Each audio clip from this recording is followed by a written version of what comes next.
Assalamualaikum warahmatullahi wabarakatuh. Perkenalkan, nama saya Mahrudin dengan NIM 181081721110, Prodi Teknologi Informasi Universitas Lambung Mangkurat.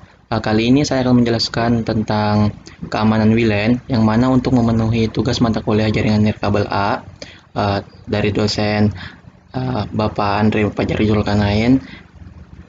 Baik, langsung saja. Untuk pertama, di sini kita ada 14 pertanyaan yang harus dijawab pada kali ini. Yang pertama, perangkat-perangkat yang diperlukan untuk membentuk sebuah jaringan wireless. Yang kedua, sebutkan dan jelaskan tipe-tipe jaringan wireless. Yang ketiga, sebut dan jelaskan protokol yang digunakan pada jaringan wireless. Keempat, menurut Anda dari sisi security aman manakah jaringan kabel dibandingkan dengan jaringan wireless? 5. Sebutkan dan jelaskan serangan-serangan pada jaringan wireless LAN. 6. Sebutkan dan jelaskan kelemahan wireless LAN pada lapisan fisik, lalu pada lapisan MAC. 7. Apa yang dimaksud dengan SSID? 8. Perbedaan dari WEP, WPA, dan WPA2. 9. Pada sistem WEP, WPA, dan WPA2, manakah yang lebih aman? Terus yang ke-10, alat bantu aplikasi yang digunakan untuk melakukan penyerangan pada jaringan wireless LAN. Yang 11, teknik-teknik yang digunakan untuk mengamankan jaringan LAN. 12, alat bantu aplikasi yang digunakan untuk mengamankan jaringan wireless LAN. 13, rekomendasi pengamanan untuk wireless LAN. 14, alasan kenapa kejahatan pada bidang IT dari tahun ke tahun semakin meningkat. Baik, langsung saja kita ke pembahasan pertama, jaringan wireless LAN. Berikut perangkat-perangkat yang diperlukan untuk membentuk sebuah jaringan wireless. Yang pertama itu ada access point, yang mana access point di sini digunakan untuk sebagai switch atau jaringan lokal yang bertindak untuk menghubungkan jaringan lokal dengan jaringan wireless atau nirkabel. Terus yang kedua ada antena omni. Antena omni di sini berfungsi untuk memperluas area jangkauan jaringan untuk beberapa kilometer. Terus yang ketiga ada kabel jumper. Kabel jumper ini diperlukan untuk menghubungkan antara antena omni dengan access point. Terus yang keempat ada PoE atau yang biasa kita sebut Power over Ethernet. Di sini agar listrik itu tidak dinaikkan ke atas untuk menghidupkannya, maka kita memerlukan PoE ini untuk mengalirkan listrik melalui kabel Ethernet. Terus yang kelima ada kabel UTP atau STP. Nah, di sini diperlukan untuk menghubungkan antara access point dengan jaringan kabel pada LAN. Terus yang keenam ada penangkal petir. Nah, di sini kita gunakan ketika ada petir, maka penangkal ini dapat berfungsi untuk membagi aliran listrik agar tetap stabil. Terus yang ketujuh ada tower. Jadi untuk mendapatkan area yang lebih luas, maka kita gunakan tower ini untuk meletakkan kabel omni agar bisa kita letakkan lebih tinggi dan mendapatkan jangkauan jaringan yang luas. Lalu selanjutnya tipe-tipe dari jaringan wireless. Yang pertama itu ada WPAN atau Wireless Personal Area Network.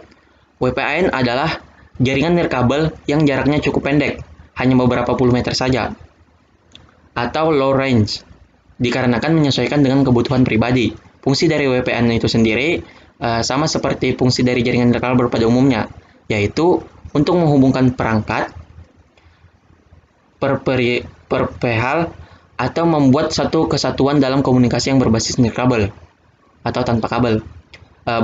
Beberapa jenis teknologi yang digunakan WPAN antara lain Bluetooth, Home RP, Zigbee, dan infrared. Terus yang kedua ada WLAN, Wireless Local Area Network. WLAN atau Wireless Local Area Network merupakan sebuah jaringan nirkabel yang memanfaatkan media udara atau nirkabel sebagai media utamanya. WLAN ini memancarkan radio ke device atau perangkat peripheral yang berada dalam jangkauannya. Terus yang ketiga ada WWAN, Wireless Wide Area Network. WAN adalah sebuah jaringan untuk memiliki radius jaraknya mencakup sebuah negara atau benua. Dengan demikian, WWAN Wireless Wide Area Network adalah sebuah teknologi jaringan nirkabel yang jangkauannya luas, mencakup sebuah negara atau benua yang biasanya memanfaatkan teknologi ataupun kabel di bawah tanah atau bawah laut. Kecepatan dari teknologi ini beragam, mulai dari 2 Mbps, 34 Mbps, 45 Mbps, 155 Mbps, 625 Mbps, dan seterusnya. Karena ukuran dan jangkauannya yang sangat luas, teknologi ini memanfaatkan berbagai perangkat jaringan nirkabel dengan daya pancar yang cukup tinggi seperti antena dan berbagai jenisnya. Terus yang keempat ada WMAN, Wireless Metropolitan Area Network. WMAN adalah teknologi jaringan nirkabel yang menghubungkan beberapa jaringan WLAN. Jadi biasanya teknologi jaringan nirkabel ini mencakup wilayah atau radius sebuah kota, ataupun bisa juga provinsi. Baik, selanjutnya 6 jenis standarisasi yang diterapkan pada wireless sebagai standar oleh IEEE. Yang pertama, IEEE 802.11 adalah yang pertama kali dirilis pada tahun 1997 dan diklarifikasi pada tahun 1999. Protokol ini bekerja pada frekuensi 2,4 GHz dengan kemampuan transfer bandwidth 2 Mbps. Terus yang kedua, IEEE 802.11a. Diluncurkan pada tahun 1999 menggunakan protokol data link, layar dan format yang sama dengan standar aslinya 802.11. Standar jaringan ini bekerja pada frekuensi 5 GHz dan IEEE 802.11a mampu mentransfer bandwidth hingga 54 Mbps. Namun, frekuensi pembawa yang tinggi membawa kerugian lebih mudah diserap oleh dinding dan benda padat lain jalurnya karena panjang gelombang yang lebih kecil. Terus yang ketiga, IEEE 802.11b. Diluncurkan pada tahun 2000, bekerja pada frekuensi 2,4 GHz dan memiliki kecepatan transfer 11 Mbps dan menggunakan metode akses media yang seperti yang didefinisikan dalam standar asli. Karena 802.11b adalah perluasan langsung dari teknik modulasi, perangkat yang menggunakan 802.11b ini mengalami gangguan dari produk lain beroperasi di frekuensi 2,4 GHz. Perangkat yang beroperasi pada rentang 2,4 GHz adalah Open Microwave, perangkat Bluetooth, telepon nirkabel, dan beberapa peralatan radio amatir. Yang keempat, IEEE 802.11g. Pada Juni 2003, standar modulasi ketiga disahkan. 802.11g ini bekerja pada frekuensi 2,4 GHz seperti 802.11b, tetapi menggunakan skema transmisi berbasis OFDM yang sama dengan 802.11a, beroperasi pada kecepatan maksimum 54 Mbps. Jaringan ini merupakan penggabungan IEEE 802.11a dan IEEE 802.11b seperti 802.11b. Perangkat 802.11g ini juga mengalami gangguan dari perangkat lain yang beroperasi di frekuensi 2,4 GHz. Lalu muncul yang kelima, IEEE 802.11n. Di tahun 2009, IEEE 11n resmi diluncurkan dan digunakan sebagai standar jaringan wireless pada device hingga saat ini. Perangkat ini merupakan pembaruan dari standar yang sebelumnya dengan frekuensi dual band 2,4 GHz dan 5 GHz. IEEE 802.11n mampu mentransfer data hingga pada kecepatan 54 Mbps hingga 600 Mbps. Standar jaringan wireless ini juga menerapkan teknologi multiple in multiple out MIMO. Terus yang keenam, IEEE 802.11ac. Diterbitkan pada tahun 2013, versi ini dibuat berdasarkan IEEE 802.11n. Standar ini jaringan memiliki kecepatan transfer hingga 1 Gbps dan bekerja di frekuensi 5 GHz. Ada juga perluasan channel width hingga 80 MHz dan 160 MHz dengan menambah MIMO spatial stream up to 8 dan high density modulation up to 256 QAM. Lalu dari sisi security, lebih aman manakah jaringan kabel dibandingkan jaringan wireless? Dari segi security sendiri, yang lebih aman digunakan adalah jaringan kabel karena tidak rentan terhadap penyadapan data. Berbeda dengan jaringan wireless yang sangat rentan terhadap serangan. Hal ini dikarenakan jaringan wireless tidak dapat dibatasi oleh sebuah gedung seperti yang diterapkan pada jaringan berbasis kabel. Berikut serangan-serangan pada jaringan wireless LAN. Yang pertama ada jamming. Serangan jamming ini mudah untuk diterapkan ke dalam jaringan wireless. Penyerangannya akan membagikan satu frekuensi yang sama dengan frekuensi pada wireless LAN dengan menggunakan daya yang lebih besar daripada wireless LAN existing. Hal ini mengakibatkan sistem pada wireless LAN seolah-olah mendapatkan noise yang terbesar di luar sehingga membuat komunikasi antara access point dan klien terputus. Terus yang kedua, serangan pasif, passive attack. Serangan pasif merupakan jenis serangan yang tidak membayangkan terhadap suatu sistem jaringan. Jenis serangan ini tidak akan menyebabkan hilangnya sumber daya dalam jaringan maupun kerusakan terhadap sebuah sistem yang diserang.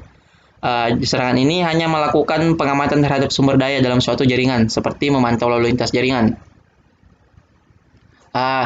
Serangan seperti ini sangat sulit untuk dideteksi oleh pengelola sebuah sistem jaringan komputer.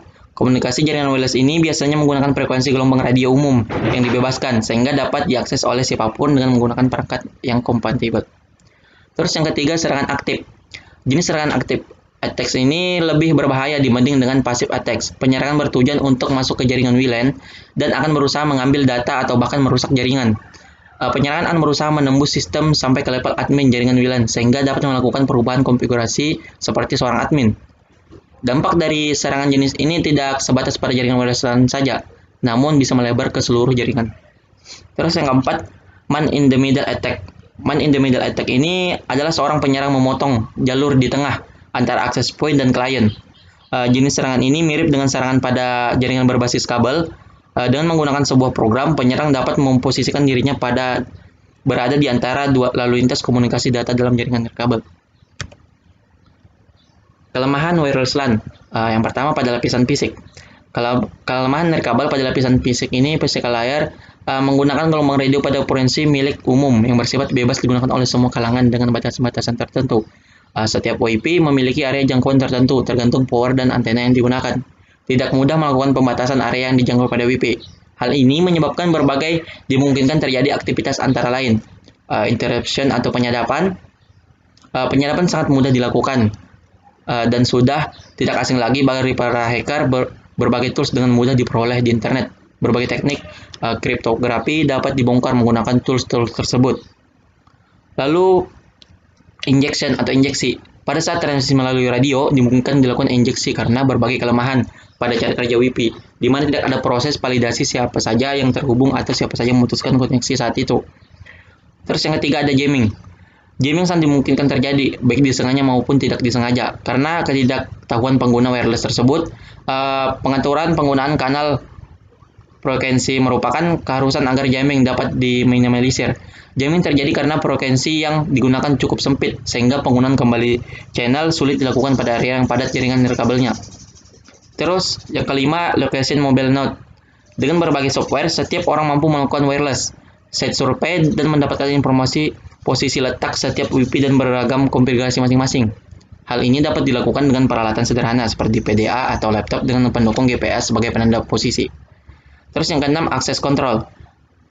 Dalam membangun jaringan nirkabel perlu didesain agar dapat memisahkan node atau host yang dapat dipercaya dan host yang tidak dapat dipercaya, sehingga diperlukan akses kontrol yang baik. Terus yang ketujuh, hijacking. Serangan MITM atau man in the middle yang dapat terjadi pada nirkabel karena berbagai kelemahan protokol tersebut, sehingga memungkinkan terjadi hijacking atau mengambil alihan komunikasi yang sedang terjadi dan melakukan pencurian atau memodifikasi informasi.